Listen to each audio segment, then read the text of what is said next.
Greetings, everyone. It is Matt.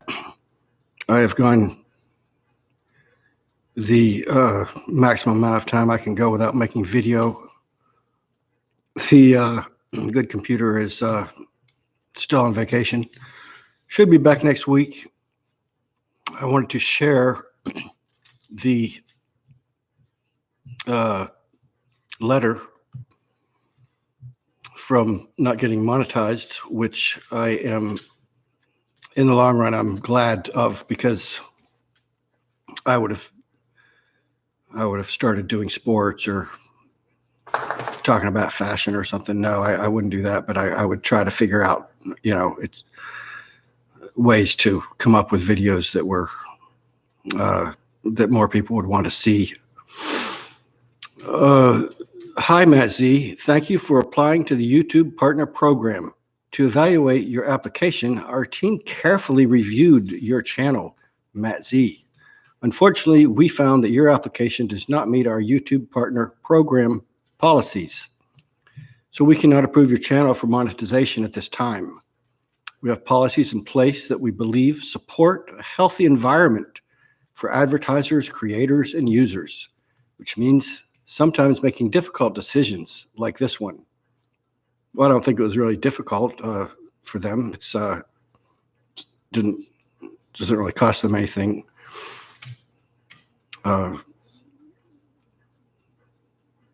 Please go to your monetization page to read more about the specific policy our specialists flagged for your channel. If you adjust the content on your channel, please consider reapplying. You can reapply to the YouTube Partner Program in 30 days. What this means for your channel. Whilst, that's interesting choice of a word there, not something you hear every day.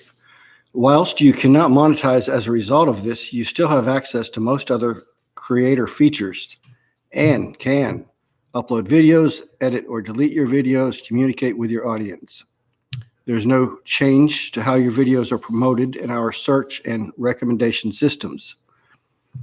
How to reapply. We want you to have a chance to monetize, but to do that, you will need to make some adjustments to your channel.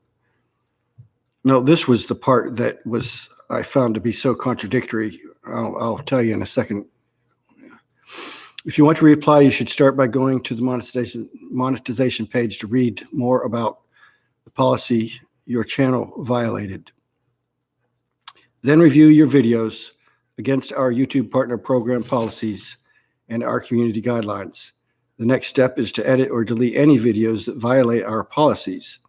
Please also note that standard YPP eligibility criteria of 4,000 public watch hours and 1,000 subscribers will continue to apply here also. I exceeded the amount of watch hours by far, but most of that is for the copyrighted material, I'm sure. In 30 days, you'll see the option to reapply on a monetization page. If you reapply, we will carefully look over your channel again, and we will email you to let you know as soon as the process is complete. You can also check the status of your application on the monetization page. As usual, I remember there being some things in there that are not they're not there. I thought I remembered something about that. Maybe it was some other message, but I thought they said something about, we're not judging you for politics and stuff like that. And then, but it said, the thing about copyrighted material. Well, I have a whole channel that I don't have access to anymore, but YouTube kept it because it's doing an low income stream for somebody somewhere. I'm just using this for recording. I'm not trying to do anything with chat, or didn't announce it ahead of time or anything.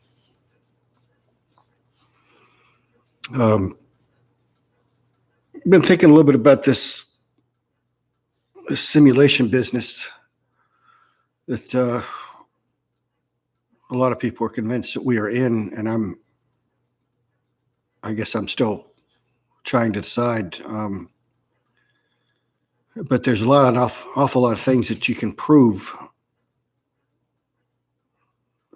and that, to me, that goes along with it being a simulation, because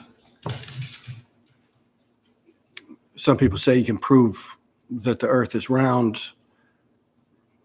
Others say you can prove that it's not round. And then you got your Jesuses and your Lucifers and all of that, and that can all, at least as far as ancient texts go, it can be proven.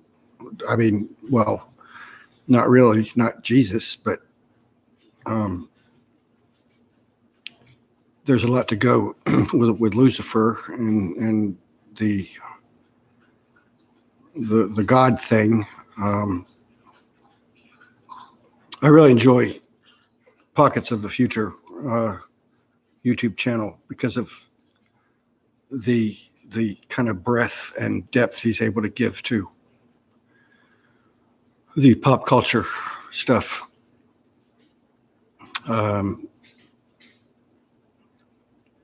Thinking about Madonna, I wonder if there was a room somewhere where people who make plans for someone like that, if they were saying, well, let's have her go along with the whole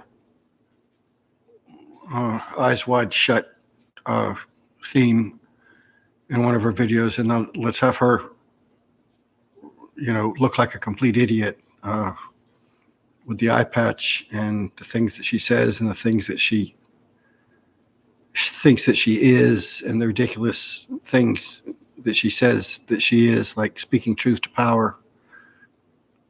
She was never on the wrong side of the shark, but as a 20-something in the 1980s, I enjoyed a good bit of her stuff. I think "Crazy for You" was a awesome song, and then later in the 90s when she did the Ray of Light, that was also very good. I don't think she really writes anything. That was pretty much a producer's thing, but it was kind of right with the times, and it was the kind of techno music that appealed to me at the time. And for some of these people, it's just time to go away, and to just go away. I'll tell you one star that I still enjoy watching his interviews, and that is Sammy Hagar. I'm sure that he's a high-level Mason, like the person playing Paul McCartney and Billy Joel and Elton John and anybody else in entertainment, but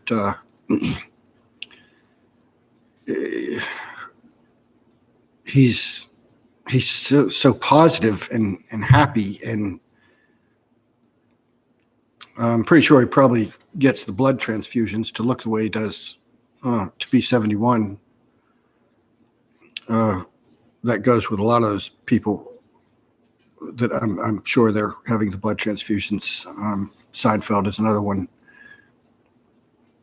which, I mean, that I know people equate that with vampirism, and it certainly kind of fits the bill, but I think the people who sell their blood are getting a pretty good, chunk of change, and it's not like, it's not killing them. It's just, I guess I'm saying if I could afford it, I'd probably be doing it too. Just some random thoughts here, since I've been away for a little while. Cappy, he was not on Breaking Bad. It was barely even a cameo. You can find the scene if you search for it. It's where Hank was walking through a jail and the guy says something like, "Hey, what about my phone call?" And Hank kind of sticks his fingers in the cell or something like that. But so that's not being on Breaking Bad at all. That was, part of a scene, and you didn't even really see his face. And I think that whole thing was probably fake.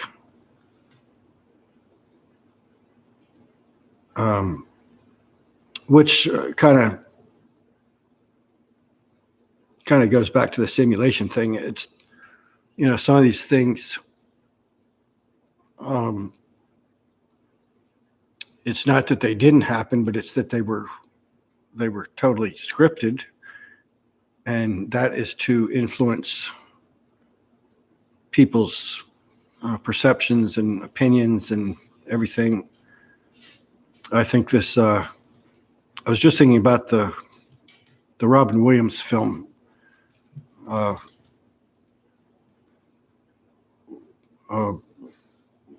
think it's called 1 Hour Photo. I was not really a particularly big fan of his, but that was a little bit different and somewhat of a psychological thriller. But there's a scene where he's talking about he's upset that they're thinking that he would have anything to do with, mistreatment of children. And that was quite a while, before all this stuff started to hit the surface in 2016 with Pizzagate. And I guess what made me think about that was this nonsense going on in the last couple of days with Alex Jones.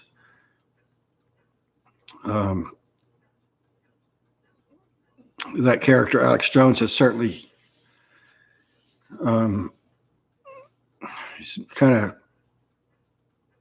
it's like most of us, and when I say truth community, I mean I'm into truth. I don't mean that so much connected with 9/11 but I guess you can't really, in a way, you can't really get away from that. But it's just, there's a lot more important, pressing things to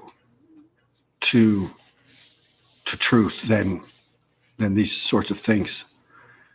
I'm not saying I don't care, what the truth is there, or that the malevolence of the power structure should be forgotten or anything like that. I'm just saying that those, these things are endless rabbit holes. Which, speaking of rabbit holes, I'm almost sorry I even did the interviews about Paul McCartney being dead, because I'm so tired of hearing about that. So yeah, but this children thing and the stuff in the last couple of days about Alex Jones is that's been a long rollout. And obviously the thing with him is there's not anything that would come into his universe like that is not scripted and planned.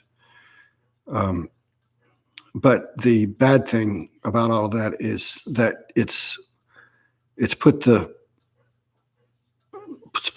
idea of pedophilia out there into the public, to people who had previously not really given it much attention or thought that it was going on in Hollywood the way even though maybe the particulars of these stories are not true, I don't have any doubt that that's the big problem, because you can see, reports, hard data about human trafficking, and even the big banks are involved, and it's one of those things you can't,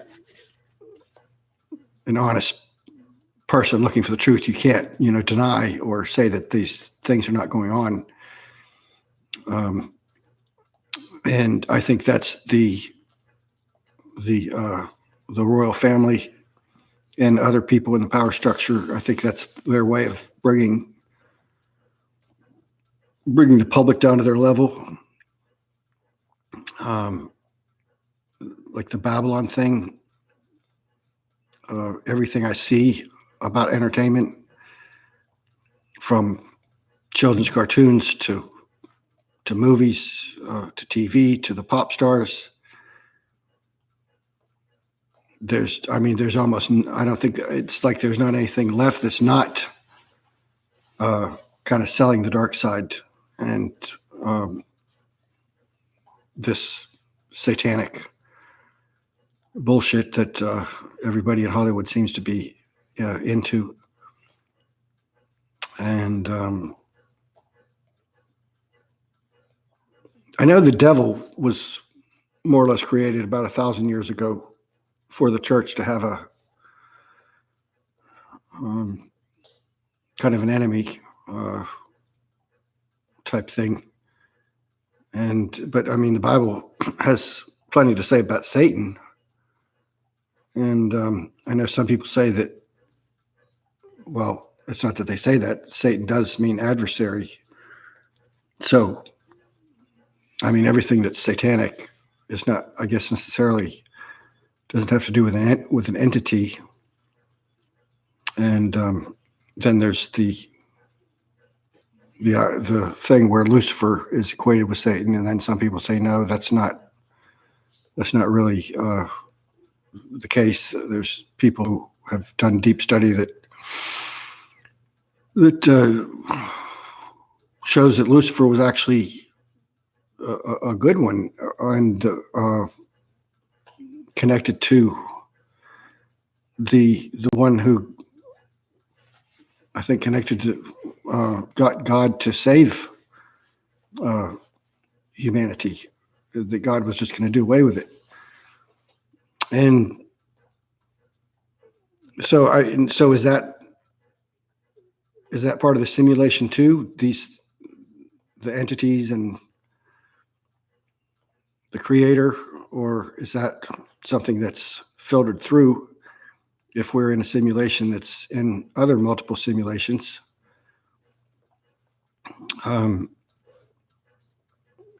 Yeah, it's a bit much at times, but it's also important to keep things simple and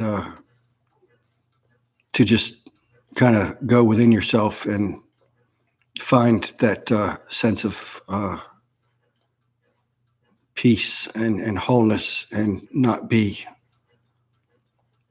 worried, diverted, and distracted with, the endless rabbit holes and trying to understand everything, because I don't think that you ever really are going to understand everything.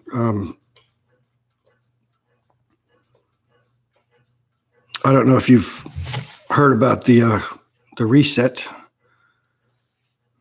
Some say it's coming up October 1st of 2019, and that we are going to be going back to 2012, and that the people who were alive will be alive. In other words, everything that was the case in 2012 will be the case again, at least for a little while, until things take a different direction. And I know I'm hoping that it doesn't happen, even though people say there's a real good reason for it, and that we're doomed as it is, which I don't know exactly what they mean by that, but I know it'd be pretty much a guaranteed hell on earth for me. That would mean that I would be back living in the other part of the state again. It would mean my mother would be back alive again, which I don't want. I don't mean that to sound bad, but it's the opposite of the progression of life. I like, I'm not crazy about where I am now, but I've done some growing, and I don't want to go back in time. And I realize that probably sounds crazy to people if you haven't seen the information. The one who has put out the most information about it specifically, and about why they think that and everything, is the Open Scroll channel on YouTube. And they are strong Christians, which I don't agree with, but you still can get a lot of truth from different people. And as I've said before, the reason I don't call myself a Christian or believe that way is because if you look at the work of Santos Bonacci, who is in disguise, but I guess that's really neither here nor there. I don't understand why. And also Charlie Freak has done quite a few interviews with him, and he makes the very strong case that Christ is the chrism oil, and that's something that goes on in our brain, in our thalamus. There's a slide where they show how the all-seeing eye, the all-seeing eye it's something in the in the brain too, like connected to the pineal gland, and the Ark of the Covenant is also something in our skull. We have a temple on each side of our head, and that's the temple that they're talking about in the Bible. I don't quite understand. I mean, there's actual physical locations for some of these things that talks about in the Bible too, like the temple, but at the same time, it's talking about things inside of us. But on this reset thing, it would be somewhat, workable for me if you get to remember what happened between 2012 and 2019. But if it's where I'm not going to have any memory of this time, then that's really going to suck, because I'm not going to know to do certain things differently. Because if I do remember, I will. And if we're going back to 2012, I'll immediately stop associating with the people that I was associating with in 2012. I will immediately get off of Facebook.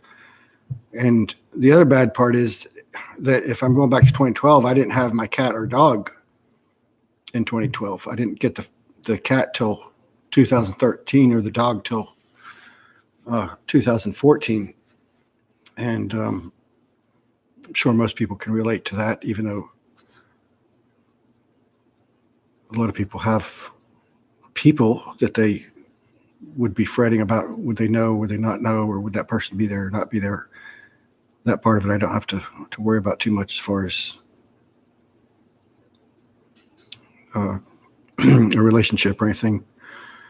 But I just wanted to ramble a little bit. So thanks for watching, and I will talk to you soon.